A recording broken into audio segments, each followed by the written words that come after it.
There's an ongoing conversation around the energy Bitcoin mining consumes, and the idea that because Bitcoin mining uses a lot of energy, it must be bad for the environment. Electrical grids are complex systems that have to meet variable demand throughout a day or at different times of the year. And the reality is, Bitcoin miners can offer power grids the ability to levelize consumption and monetize wasted electricity. How it all works can be complicated, and our guest today is an expert on the subject. Daz Bea is an electrical engineer and a high-voltage electrician with intimate knowledge of how energy grids and energy markets work and the implication of Bitcoin mining for our energy future. He's here today to help us make sense of it all. I'm Scott Dedels. I'm the CEO and founder of Block Rewards. Part of our mission in bringing Bitcoin to the workplace is helping people understand how it will help them.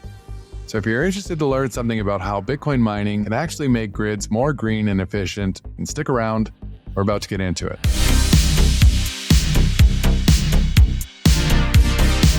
All right, welcome to another episode of the Block Reward podcast, the podcast bringing you Bitcoin conversations for all levels of Bitcoin obsession. Our guest this week is Daz Bea. We are doing an all-bearded episode this week. Daz is bearded up just like me. Welcome to the show, Daz. Scott. Awesome to see you, man. Beard envy, actually. Like yours is just nice and thick and luscious, and mine's okay. You actually have some hair in your head, though, so I don't know how far the envy can go. Right on. We're going to have a conversation this week. You've got a really cool background in understanding energy grids and Bitcoin's relationship with renewable energy.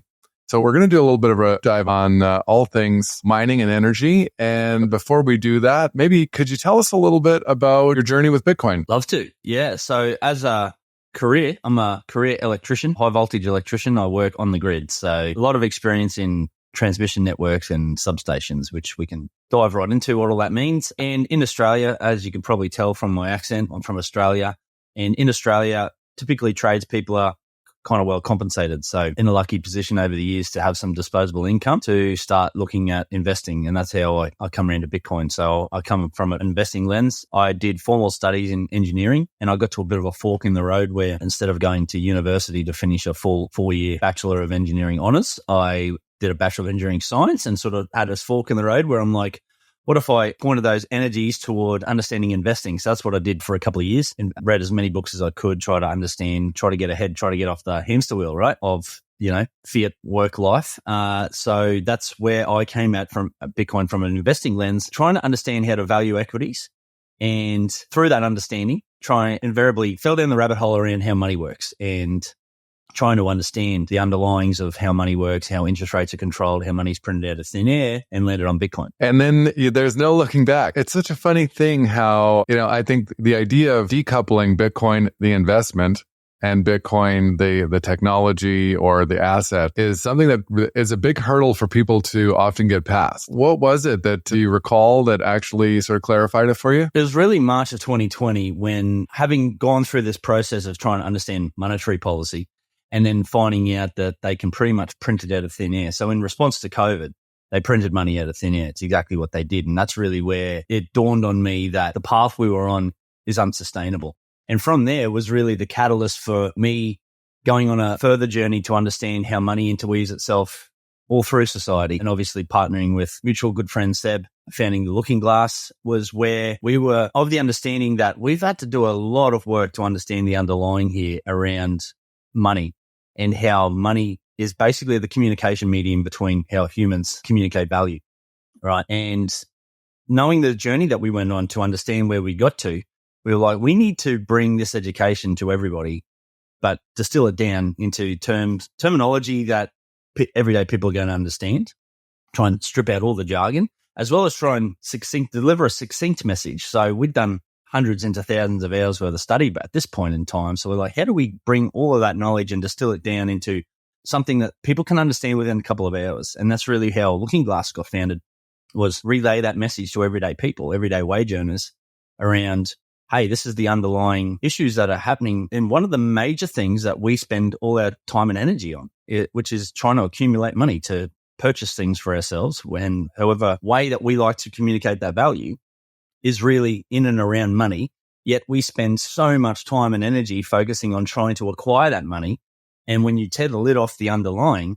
we realize that money is a complete scam. It's a Ponzi, which it's heavy. That's heavy language, but that's essentially where you get to. Yeah. For the listeners, before we go too far beyond that, it should clarify when we're talking about Seb, it's Seb Bunny, and Seb is our mutual friend, and he's also on the team at Block Rewards and was on the show back in October. If you want to go back and check that episode out. So the two of you co-founded Looking Glass Education, which is it fair to say it's the best Bitcoin education website in the world? Is that allowed? Or I would leave you to say that, Scott. We would never be too humble to say such things. But that ultimately, that's what we tried to achieve, was a one-stop shop for Bitcoin education, so you can understand the problem underlying and then get a really good understanding around what Bitcoin is. I'm so impressed with what you guys built. And if you're listening and you're earlier on or at any level really of your Bitcoin journey, check out Looking Glass Education. You guys also co-wrote Beas for Bitcoin. Correct. Yes. So Beas for Bitcoin was intended to be a course, and it was supposed to be the second course. So we wrote one course, which was the foundation course that we set out to write in and around what money is, the byproducts of the fiat monetary system that we are on now, and those impacts on you as a wage earner. And then finally framing up what are your investable options moving forward. What do equities look like in this environment? What does real estate look like in this environment? What does bonds look like in this environment for a wage earner? Like, that's normally something people don't even understand, right? And then finally framing up Bitcoin as being an option that we feel most people need to explore. And then Beas for Bitcoin was a second course from that, really trying to outline how Bitcoin works. There's the history of Bitcoin. What are some of the main themes in and around Bitcoin that you might need to understand to get a real solid foundational understanding of what Bitcoin is? Because what we find is that Bitcoin over time, more and more becomes a larger part of your portfolio. If you start small, the longer you're in, the larger that becomes just from nature of its appreciation in purchasing power. And then as you start to learn more about Bitcoin, your weighting and your energy starts to flow into Bitcoin.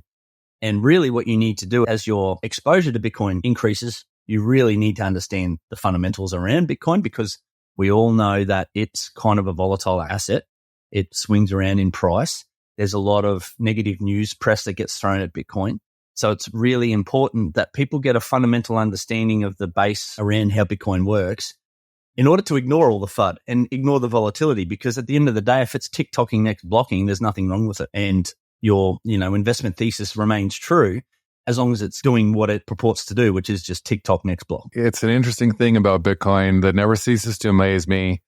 You know, when I'm listening to you talk about investments and how people used to think about growing their money, this was something, if we go way back 30, 50 years, this was a really specialized and niche hobby or for the professionals. And growing money, always kind of had that connotation where Bitcoin is something anybody can understand with enough time and effort. And so it doesn't matter if you come from the trades, you come from like whatever your professional background or experience is, this concept of we have a problem with the way money works. So forget about what you're trying to grow for a second, and let's just think about the medium of what it is you're actually trying to grow. And then because of that, the Bitcoin conversation flourishes out in all these really cool ways, because there are no barriers of entry, and people of all kinds of backgrounds and education come into this thing and then bring in their own color to it. Absolutely. And if I can hijack your own podcast and frame up that question that you ask everybody, and what is Bitcoin? If I can circle that now, it's basically, and I'm going to steal this. We recently just had a conference here in Australia, Bitcoin Alive, down in Sydney. It's Australia's only Bitcoin only conference. This was 2 weeks ago. And my good friend Peter Wynn framed it up very nicely, which is I'm totally running with right now. And that is, Bitcoin is essentially savings like your grandma understood it to be. And that's as simple as it needs to be.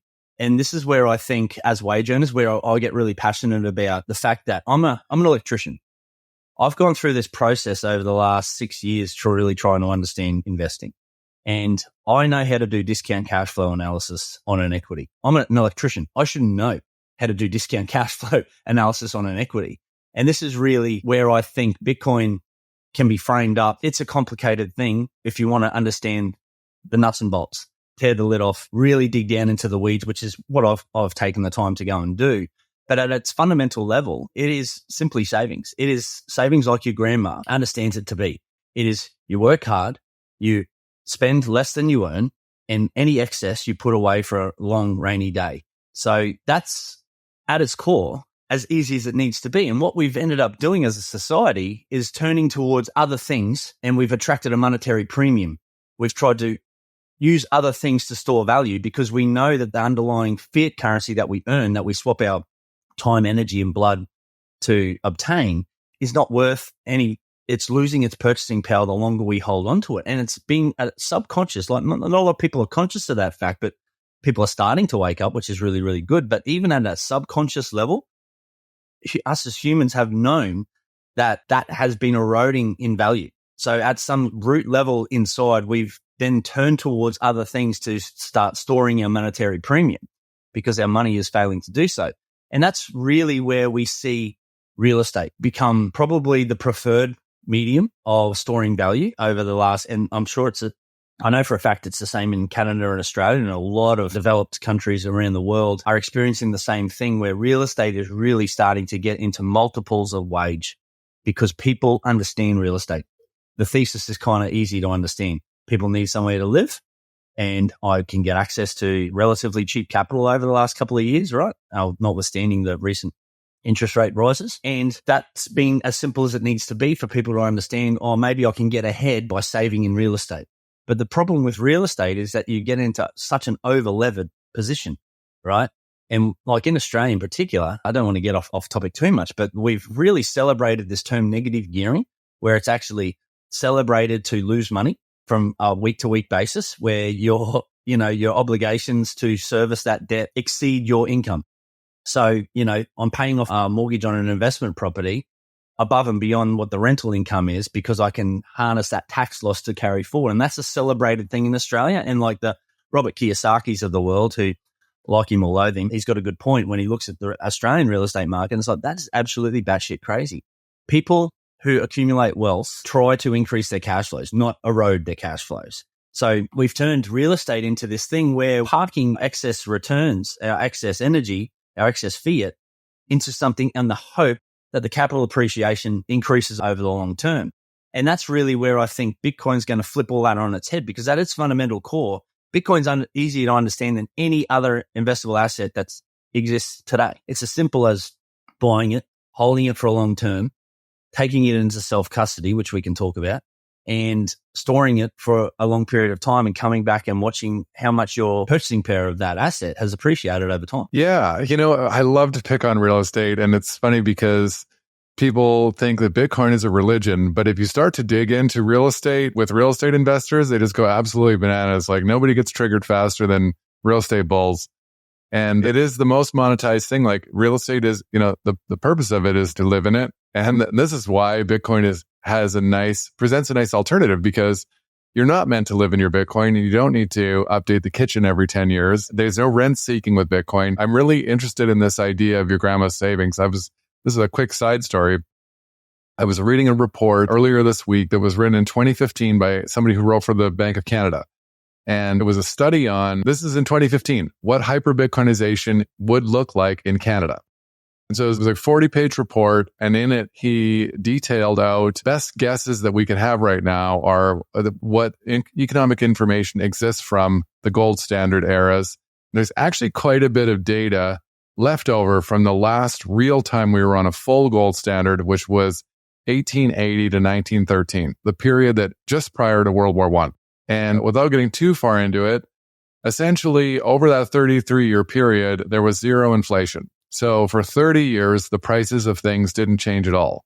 So to get to your idea about saving like your grandma, of course, if you could think about what the future would be like 30 years forward and know that the cost of everything was going to be the same, you wouldn't have that inherent fear and need to grow the money you have, because you would know that it would be approximately as valuable then as it is now. And that essentially invalidates all of the shit that we do to lever up properties and all these other like cockamamie ideas. It's like they're so intertwined.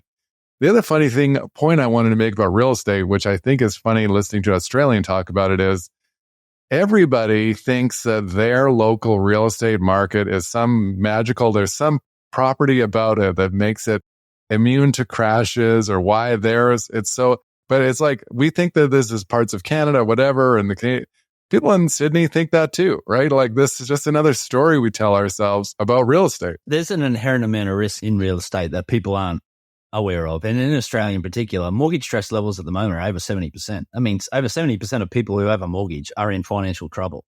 And where you start to see it is they'll start selling everything else. So as your Facebook marketplace starts booming up, right? So this is the really terrible thing about real estate is people will absolutely sell down absolutely everything else that they own to try and protect that one thing, which is the roof over their heads. And we've built this system where we are in debt to such a high degree that the Australian government simply, I believe, cannot let that collapse. Otherwise, we're in very, very, very dark times. But in saying that, if you are over levered to, if you've got an investment property and you are so far over levered right now with these increased interest rates, they will have to probably keep printing money to service the debt. And what that does is it keeps the inflation around, and then those high interest rates need to stick around. So as more money gets printed, we experience inflation because you have more currency units chasing the same, if not smaller amount of goods and services that can be expanding and contracting at all times. But at the end of the day, if you've got more currency units introduced into the system, it leads to inflation. It normally hits asset inflation first, and then it normally trickles down into consumer inflation, which is what we're experiencing, and is exactly what's happened since 2020. Now, as inflation rates start to rise, so too do interest rates, because people now, due to, we don't have to get too bogged down into how bonds work and all that sort of thing, but people will demand a higher interest rate if they know that the money that they lend the government through bonds is eroding. They're not getting as much back through the coupon. So they demand a higher coupon. So interest rates have to keep rising. So it's a feedback mechanism that they're trapped in now, right? So they might print money to help suppress interest rates over the short period of time. But what that does to over-levered people is that they will absolutely suck out all of their excess cash flow in order to try and preserve this real estate Ponzi scheme. And it will erode everybody's purchasing. It will erode everybody's savings. You'll get rid of all your toys. You'll get rid of your boat, your jet ski, all of these things that you've accumulated and which give you fun and joy with your families on the weekends to try and protect that real estate investment. And it's absolutely crazy. Yeah. And the government might end up owning it all anyways. In Canada, the Canadian government has had to become sort of the lion's share buyer of Canadian mortgage-backed securities because there's no market for it anymore, because of the inherent risk. Yeah, exactly. They've been proposing a shared mortgage to try and get new home buyers into the market. It's like introducing another buyer, which is the government. Yeah, it's like the analogy or the parallel is the same with currencies. So like when a central bank gets indebted to the point where they can either print away the value of that debt and in doing so destroy the value of the currency, or they can default on the debt and let the currency collapse. The same will be true of real estate values. What's weird about it is, in one scenario, the assets can appreciate in price forever. And people are actually rooting for that, even though that will simultaneously destroy, we have to live in these things. So if you have no potential hope of ever owning one, I think we're already seeing this in lots of places today. That has a cascading effect on people's general level of mental health. So that's door number one. Prices of real estate can continue to go up forever, and we can all pretend we're getting rich.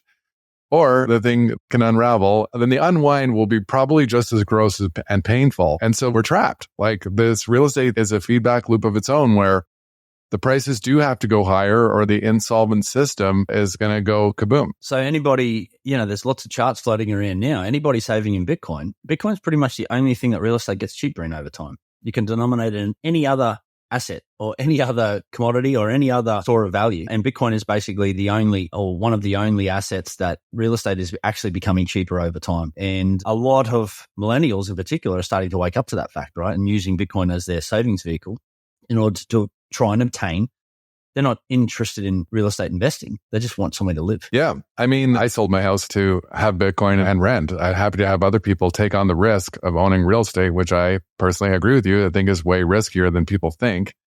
And Michael Saylor loves to talk about this. I think it's around 300 trillion is the total global invested number in real estate. And that would include commercial real estate. But, parts of commercial real estate is the same. It's this monetary premium you referenced where that's the difference between what the real estate's really worth and the padding in there of what is just money that would otherwise be stuffed under the mattress. Money kept its value. And so lots of Bitcoiners are aware of this kind of game theory where sort of gradually more and more people understand that you can have that same ability to store your money somewhere without all the other things that come with it. And for younger people, I think we're going to see it doesn't just provide an alternative way to store your money. It provides an alternative lifestyle.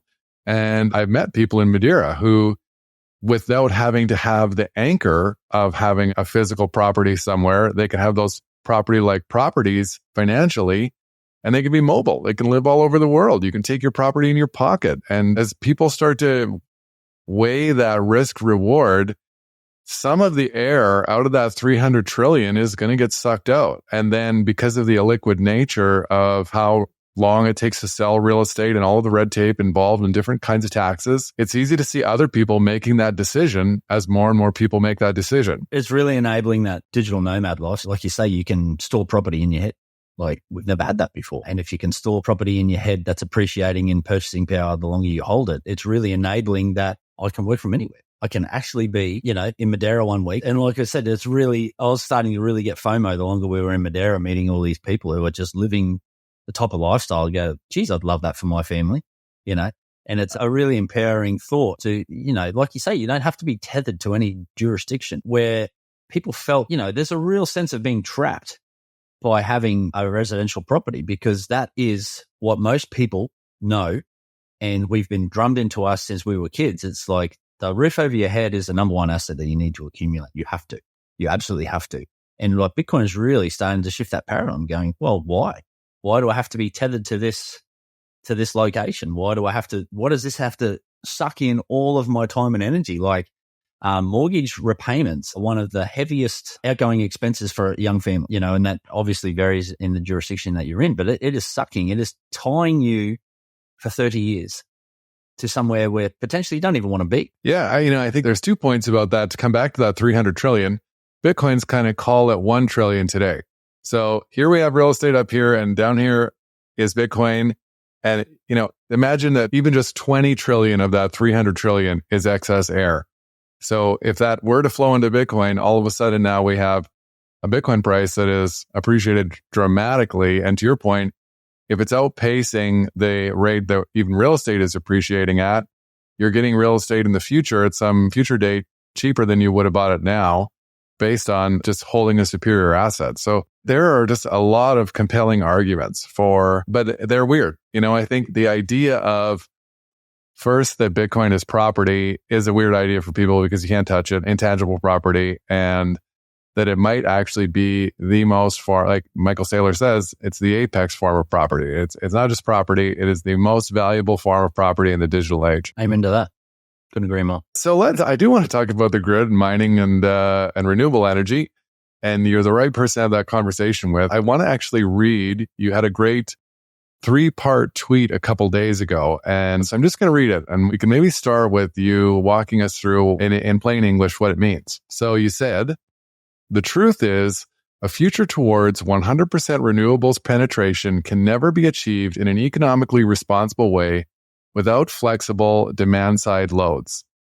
If we look at wind energy as an isolated solution, ignore the various nuances, simply using this as a test case, supply critical demand-side response when the energy is needed. Bitcoin miners play this role unlike any demand-side load we have ever known. Bitcoin mining will be a major tool that will be used to help capitalize energy projects while minimizing the cost to consumers and taxpayers.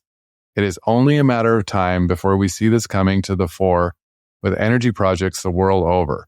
Bitcoin mining is the game changer for energy grids and energy operators. Okay, lots to bite off there. So there's probably a little bit missing out of that tweet, actually. I'm not sure what happened, but there's a little bit in the guts of there, in and around wind energy and capacity factors. So I might take a step back and I'll just explain how grids are built and how grids are monetized. So we've got this term in the industry called peak maximum demand. Now, what that typically represents is when everybody comes home from school, from work, in Australia. I'll use Australia as an example because I'm intimately familiar with it. And there's a lot of parallels that will exist in no matter what jurisdiction you're in, just with some slight nuances, mainly around climate. So in Australia, hot, humid country, typically, right? Our maximum demand period is normally through summer due to air conditioning loads. Now, what maximum demand means is that when everybody comes home from school, they turn on their lights, they turn on their air conditioners, they turn on the ovens to start cooking dinner, the TVs come on, the gaming consoles come on, the kids are doing, homework and school and gaming.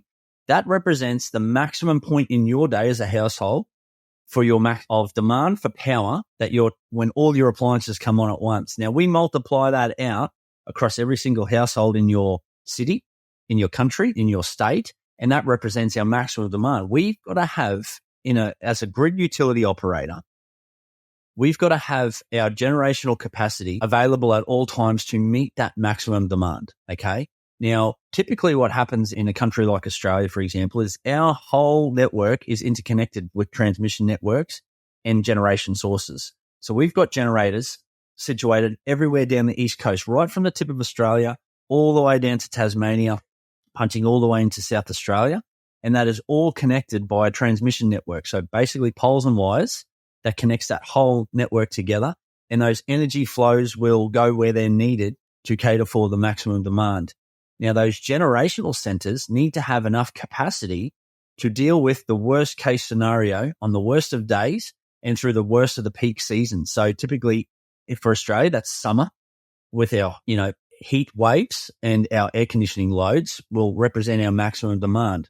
Now, maximum demand also represents the maximum revenue that a utility operator is likely to be able to obtain. So that is their revenue source. That is their metering services that they go on, they charge out for the energy use that's the maximum they're ever going to cater for.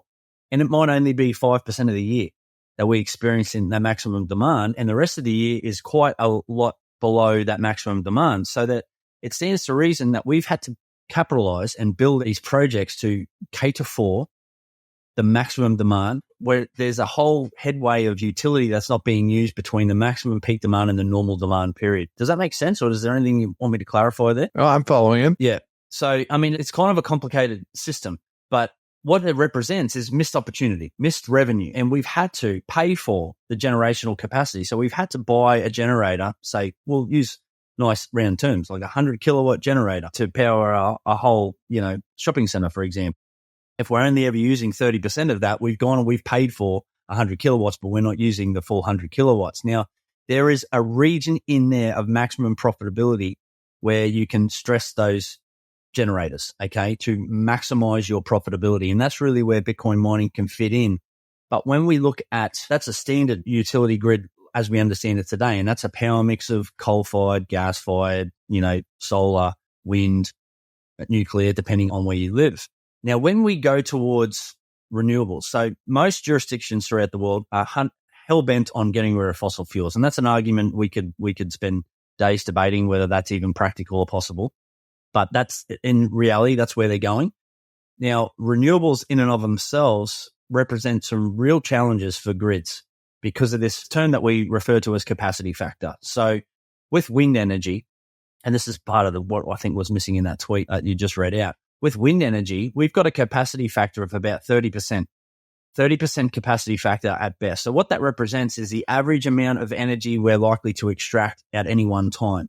So when we've got a really long transmission grid, it would make sense that we have a lot of, say, wind energy resources dispersed across that whole region to make sure that we're maximizing the ebbs and flows around. Wind might be blowing in the south, but not blowing in the north, and vice versa. So it makes sense that you've got a lot of them interspersed. But if we can only guarantee that we can trap and capture 30% of the installed capacity at any one time, it stands to reason that if we want to make sure that we can cater for the maximum demand, to make sure that we have a nice, safe, reliable grid, and we've got the capacity available to meet the maximum demand when everybody wants to use it, we need a grid that's at least 3 times the size of our maximum demand.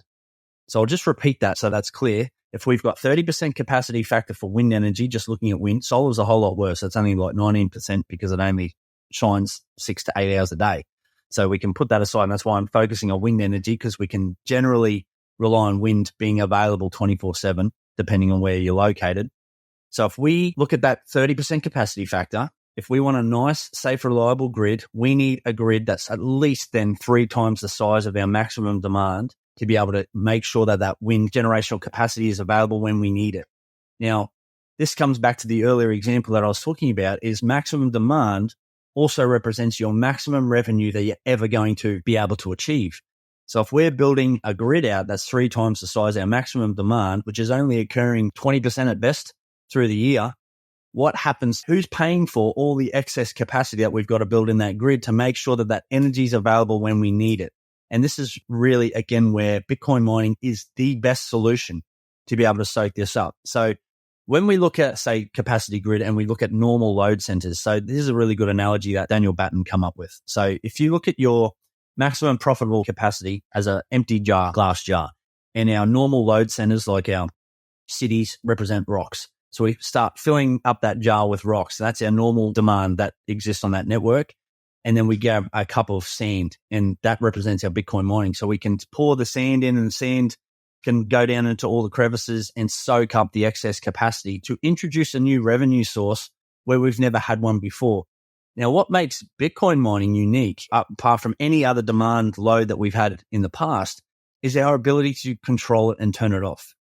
So when times are good, winds are blowing, we've put all this excess capacity in, we've spent 3 times the size of our maximum demand to build out all of this generational capacity, we can introduce Bitcoin mining to soak up some of that excess 2/3, wherever that profitable region exists, and they can soak all that up. But when we have times of trouble, when the wind all of a sudden drops off, we can send signal to those Bitcoin miners to be able to switch off. And they can do that in a really, really fast rate to be able to provide that energy back to the grid to make sure that we have enough generational capacity available to cater for that maximum demand. I'll pause there and let you ask any questions. That was probably a lot to soak in. Yeah, no, I think it's a really great point to make sure is super clear, because what you're really doing in that case is you're taking the temporarily excess electricity and monetizing it.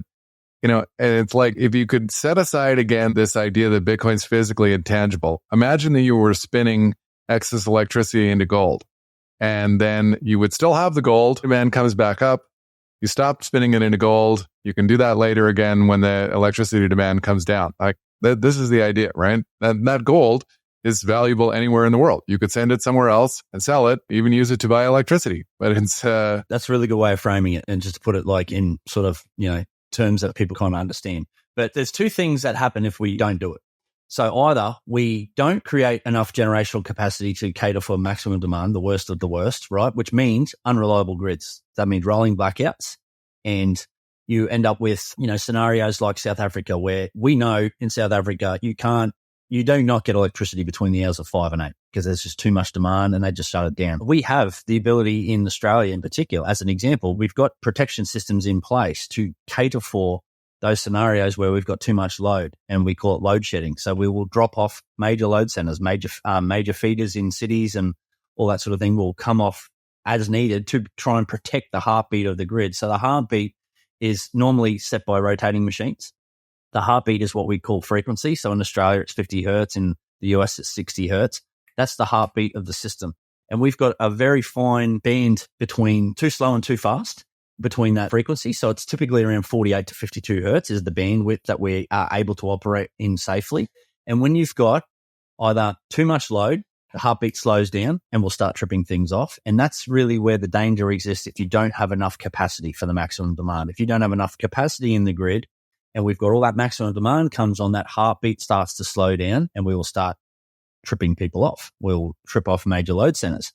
The inverse is also true when you've got too much generational capacity. And this is what we're experiencing with solar in Australia. And most places who have an aggressive solar penetration policy is experiencing this exact thing. And I've got a tweet about this, but it's called the duck curve effect. You can Google a duck curve effect. And basically what it represents is your load versus your generation. And what happens is through the day, because we've got so much solar, but our maximum demand doesn't exist through the periods where we're generating solar. Everybody's at work.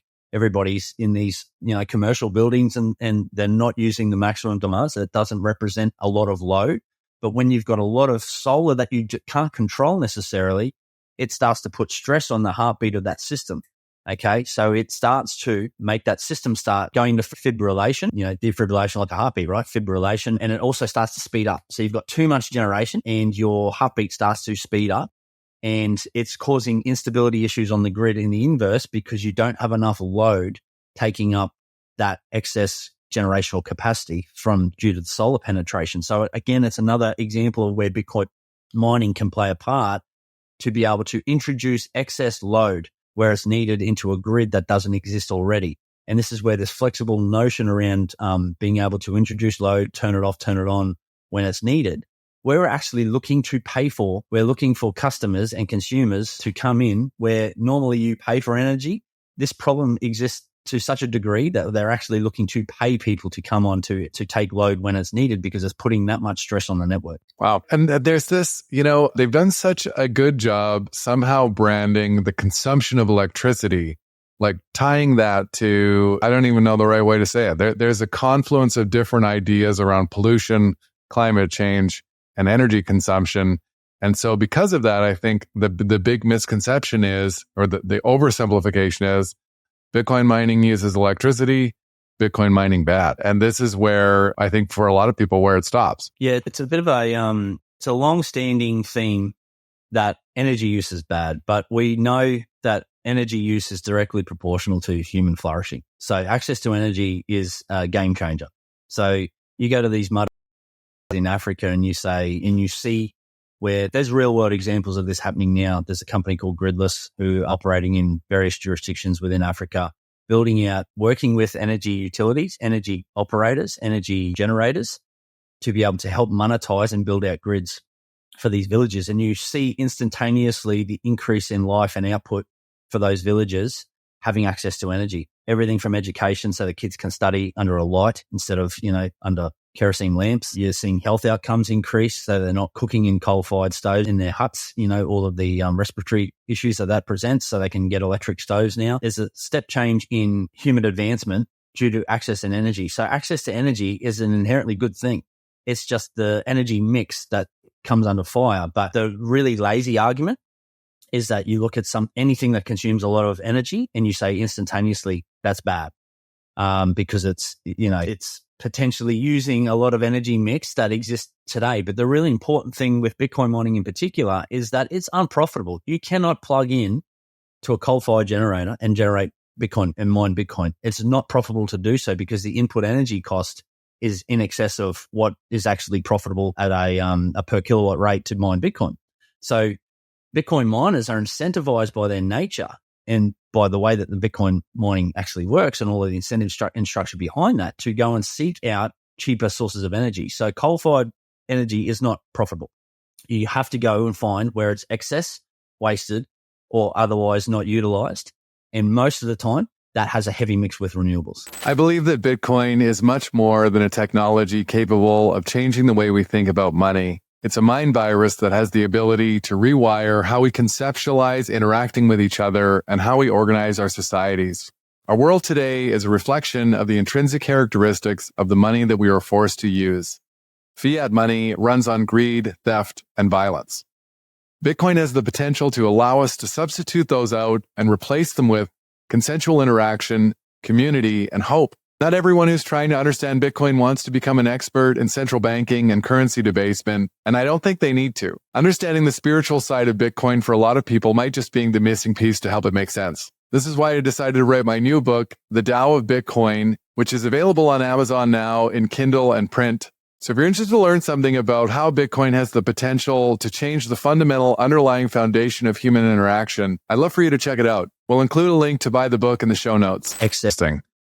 So, yeah, we were talking about earlier in the conversation with real estate and this concept of game theory. And another thing I think is so fascinating about Bitcoin and for people who doubt Bitcoin, the game theory of people all over the world figuring this out on their own at different rates. This is something that can apply to lots of different subjects, and it applies to mining too. So if communities in Africa start using Bitcoin to pay for a modernization of their electrical capacity, and because of that, they experience sort of like a local renaissance or a new era of prosperity, it's not going to take that long for villages down the road to start having the same idea. And as that's happening, mining gives Bitcoin security, and the security gives Bitcoin value, right? Yeah. We've never had the ability to directly tie a monetary good to energy. That's really the game changer. Like, it comes back to your earlier point, like it's turning energy into gold straight away. And that's essentially what it's doing. And we've never had the ability to do that before directly. And this is really where the economics, where people need to really start to understand, right? I started down this point before and we got a little bit sidetracked, but just to circle back to it, around that capitalization of energy grids. Typically, that's been done by governments in the past because of the fact that they're so expensive to set up, they're so expensive to maintain, and you don't always get your revenue back by making sure that you got poles and wires out to the middle of nowhere. So that's typically where, in a lot of developed countries, governments own either the infrastructure, the generators, the transmission networks, or a combination of any of those. So when you are looking at why Bitcoin mining isn't huge now, it's because when the government owns something, the underlying driver is not always profit. Okay. They're not very, we all know they're not efficient economic capital allocators, right? So when your underlying drivers aren't profit, then when they are profit, when we've seen that private operators like ERCOT in Texas, they're largely private entities who own the transmission network, own the grid. It's very quickly to understand what Bitcoin mining actually means for the grid, because their underlying, they got to answer the shareholders. They got to answer to the bottom line, which is profit. When they're government-owned entities, that's not always the bottom driver. So they're not as quick to be even accepting or willing to enter into a conversation around what Bitcoin mining actually means for the grids. And the real danger for us as consumers of that energy is that if we don't introduce new revenue models and new revenue streams into a flexible grid, we're going to end up wearing the cost of the overcapitalizing of that grid. So we mentioned before, you need that grid that's 3 times the size of your maximum demand. Also means 3 times the size of your maximum revenue that you're ever going to generate. So who's going to pay for those private contractors to go and build out the wind and the solar and the batteries and the hydro, all that sort of thing? We will, either 2 ways. One, indirectly through taxation and government subsidies, or directly through your consumer bills. So it's a no-brainer for us as consumers to encourage the use of another economic actor that we can introduce into that system to be able to take the brunt, start to monetize those projects, to be able to introduce a new revenue stream for those capital projects so that we're not wearing the brunt of it. Yeah, there was a lot of meat on that bone, and I kind of just want to so just in case we didn't catch that, grids are commonly owned by the government, who we know do not exercise a monopoly and don't have an incentive to run businesses efficiently. And they've embarked on a journey to transition to power sources that, because of how reliable they are, the potential excess capacity needs to be much higher. And so the system in itself is either going to be less reliable or less profitable. Do I have that right? Yeah. So here we have a way to not only make use of maybe just, let's come back to this concept of, I'm struggling to find the term right now, introducing the demand side. And so this is just to maybe close the loop on that system. Yeah. So supply side response, demand side response. So demand and load, same terminology. So typically in grids, we've relied a lot on the supply side response. So we have power purchasing agreements with the demand side. We've also got wholesale markets for our interconnected grid. So we use Australia, for example. So we've got a national market operator that sends signals in typically 5 or 15-minute demand intervals, depending where you are, to signal to generators to turn on and turn off to help cater for that maximum demand. Okay, so that's a supply side response. So we do a lot of forecasting. We know next week we expect a heat wave. Okay, so and then we look back at historical records to say when we've had a 40-degree day in Queensland, for example, we've typically experienced a demand response from people trying to turn on air conditioners of X amount of load. So we're going to send signal now to all of those generators to be able to turn on and make sure that generational capacity is available. And we do that through economic means. So economic signaling to all of those to say, we will pay you X amount of dollars to turn on your generator on this day. Will you bid for that energy? And these generators will go, yeah, we'll turn on for X amount of dollars. That's fine. That makes absolute sense. So what typically happens then is the supply side is always doing the balancing to try and meet the demand. And we're doing that through the generators. But what the demand side response then introduces is a way in us to be able to capitalize. And it comes back to this capitalization of those generational assets. So when we've got generators not generating because we know there's no demand. We can introduce a demand side response to make sure that all of that operating of those generators is profitable. So we've got a good example here where I live in far north Queensland. We have a wet season, typically from December through to April, where we've got a lot of water. And we've got 2 hydro generators to the north and south of Cairns here who, through those low peak demand, they're just sitting there, not spinning. So we've got all of this capital expense that we've gone to build tunnels and build all these hydro generators that through the wet season have full weirs. Their reserves are full of water, ready to go. But if we don't have enough demand on the network, they're just sitting there spinning their wheels. We've got all these wages of people sitting there twiddling their thumbs going, when can we turn on? And what ends up happening is that all this excess water and all this excess rain is spilling over the spillway. It's like watching fuel just go out that's not getting utilized or capitalized. So by being able to introduce a demand side response to that energy mix, we can then say, all right, well, we can actually allow all of these generators to generate 24/7 towards their profitable limits. And then when times are bad, when solar, like a storm blows in, we lose all that solar capacity. The demand side response is then incentivized to signal and turn off and basically provide that capacity back to the grid for that grid to be able to maintain its stability, going back to that heartbeat system. So it's a fine balance between maintaining that heartbeat and balancing out the generational capacity in the demand side. And typically in the past, we've always had demand side responses, but they're slow. We've used aluminium smelters. We've used steel mills.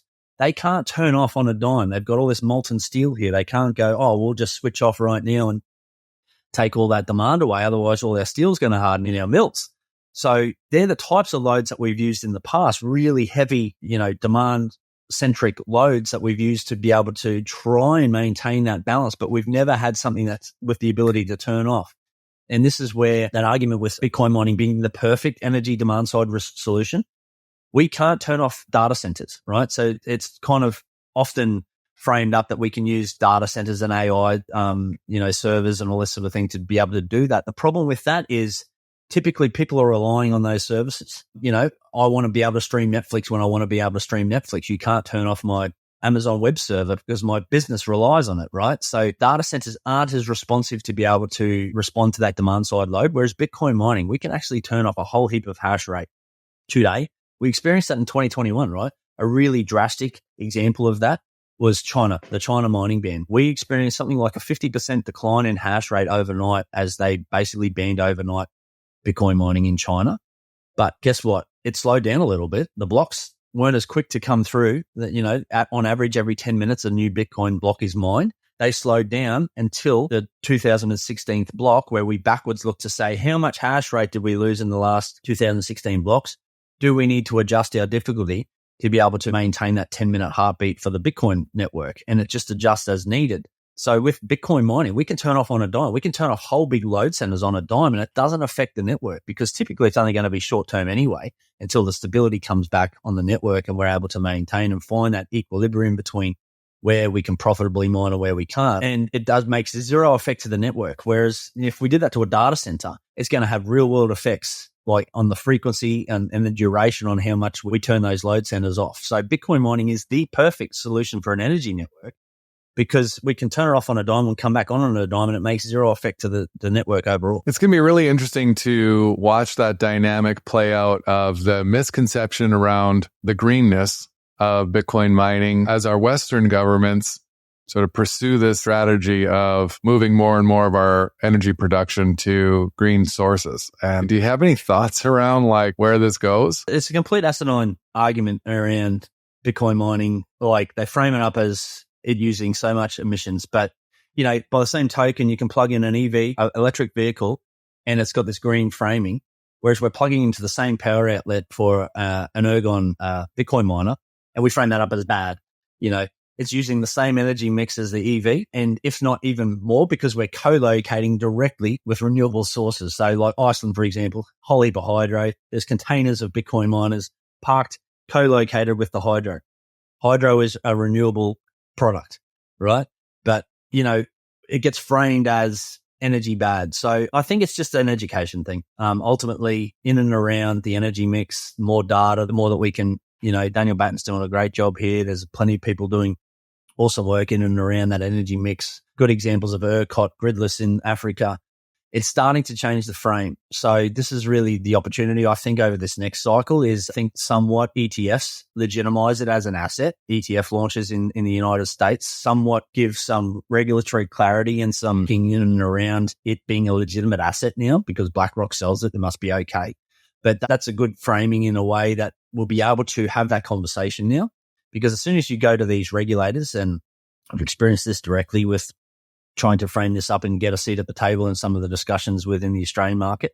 As soon as you mention the word data center or Bitcoin, that conversation ends pretty quickly because they've seen it as a scam. They've seen it as something that's a bit fringe, a little bit left of field, not really needed. Why do we need Bitcoin? We've got a stand currency. All of these arguments keep coming up time and time again, whereas now it's starting to, well, hang on, it's a legitimate monetary asset. Potentially that changes the framing and opens up that conversation. Do you think Bitcoin could be plumbing for a planetary energy network? Absolutely. It's energy. We've never priced energy directly before. It's directly tied to energy. It takes energy to create it, and it will be the fundamental communication layer going right back to the very early conversation around how we as humans interact. Like, we are energy. We are energy. We expend energy. We consume energy. That's all. The food that we eat is calorie. It's kilojoules. It's just energy. It's a direct energy conversion, and it's a direct energy conversion into a monetary good that has zero other utility. And this comes back to, I guess, this sound money argument and around the more utility a monetary good has, the less it is good as money. Bitcoin's only utility is money. So it is by nature the best form of money. So we've seen this. Like, we can just go back by the monetary metals, right? We've used copper, but copper has a lot of utility. It's got a lot of industrial use in and around electronics. So it's not as good a form of money. Then we went to silver. Silver has the same sort of properties. It's used in electric vehicles. It's used in solar panels. It has a lot more utility than gold. So that's why gold become a better money. But that was the final straw was gold, right? Because it had less utility. It was harder to mine, but it still has an industrial use. It still is used in jewelry. It's still used in dental work and in some form electronics. So Bitcoin is the next logical solution because it it's got all of the properties that made gold a good money, plus all of the properties that made gold a bad money. Like, it solved all those problems that made gold a bad money in terms of not being able to be used, transacted digitally, just sent across the world without verifiability. All of these trade-offs that we made in and around gold and how we ended up on fiat currency in the first place, it's fixed all those issues. And then just to tie a little bow on that, it is directly related to energy. So that excess energy that is available throughout the day, we can turn into Bitcoin, and then Bitcoin stores that energy to be able to be used and communicated as we as humans navigate our world and how we want to trade our energy that we've stored in through doing work. Yeah. I'm always puzzled by people, and I get it. It's because some of these Bitcoin concepts are really abstract, but people who think that we're going to return to a gold standard, it would be the same as going back to riding horses. Like, it's just that people wouldn't make that connection because they wouldn't view Bitcoin as a horse or as a car compared to a horse. But like, gold has already failed as money. Like that already happened. Gold failed as money because it needs to be stored and it needs to be verified and all these things. To your point, Bitcoin has solved that, and it takes some studying to understand how. But that doesn't mean it hasn't already happened. I think to your point too, I love the comparison of energy, and my favorite answer of the what is Bitcoin question was Peruvian Bull, and his answer was that Bitcoin is incorruptible energy money. And this idea that Bitcoin is energy money has always resonated with me a lot. And one thing that I feel the reason why it makes so much sense is because if you think about that, our paper government fiat money has no connection to energy. And I think this is what you're saying.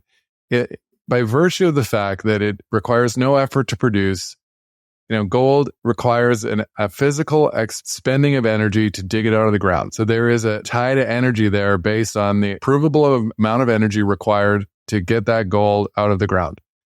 Paper money is just a stroke of a key. Like, there's no tie to the physical world because that money requires no effort to produce. Yep, nailed it. like you say, it's a keystroke. It's a digital zero. They don't even print it anymore. Like you could argue back in the day that actually have the printer on, right, and feed the paper in through it and stamp some ink onto it, but they don't even do that anymore, right? It's a digital abstraction from that thing that we, and I find it kind of a little bit, I think people are starting to wake up. There's all these movements like cash is king. So people are starting to come to this realization that the digital representation of that thing is not there. So we've got a large movement in Australia where they were, and I think it was only last Tuesday, they were a big drive. Let's pull our money out of the banks, let's try and, break these ATMs without understanding the underlying monetary history that's come to the point where the paper is no more worth anything than the digital representation of that, right? And I think this is where we've got an opportunity to be able to help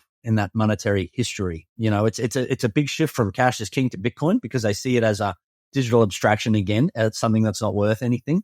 But I think the opportunity lies in and around the monetary history of where we got to the paper money that we use today.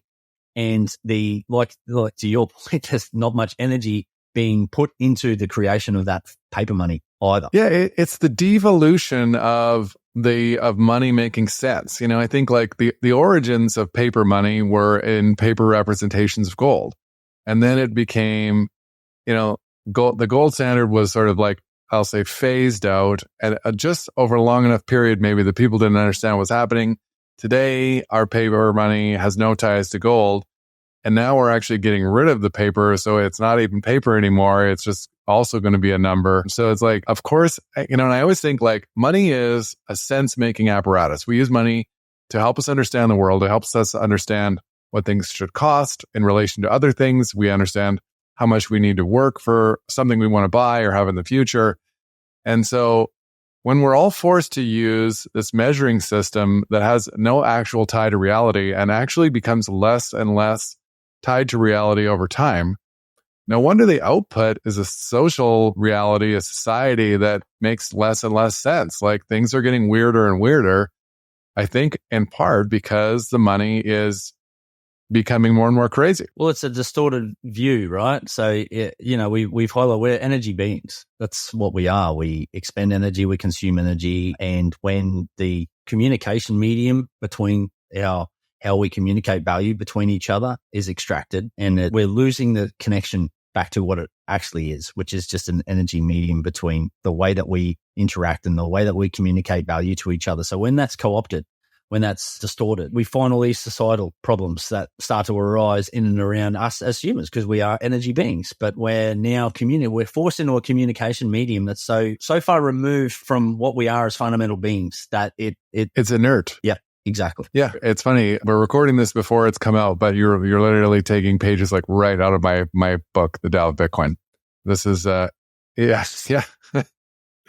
How long? So Australia is in the process of getting rid of physical cash. You would know more better than me how soon this is, or? No, look, they keep talking about it. There's a real push. Like there's a lot of cafes and stuff that are just refusing to accept cash. There is a movement happening where people are trying to frame up that we want cash. We don't want cash to, and I think the more voices that lend to that, the more powerful that is because, most politicians are, will try, like most of the time, listen to their constituents. So if you make enough noise, hopefully people will listen. There's been a digital ID bill that's been introduced as well, which is a bit of a red flag in terms of this movement towards a digital-based system where, we all probably, most of your guests are aware of the threats of a central bank digital currency or an equivalent to a digital type of cash, the challenges that can represent. And it's a slow bleed. So, I think a lot of these movements are done through a kind of insidious approach to, well, it's not that bad. We just dribble feed it, right? And we accept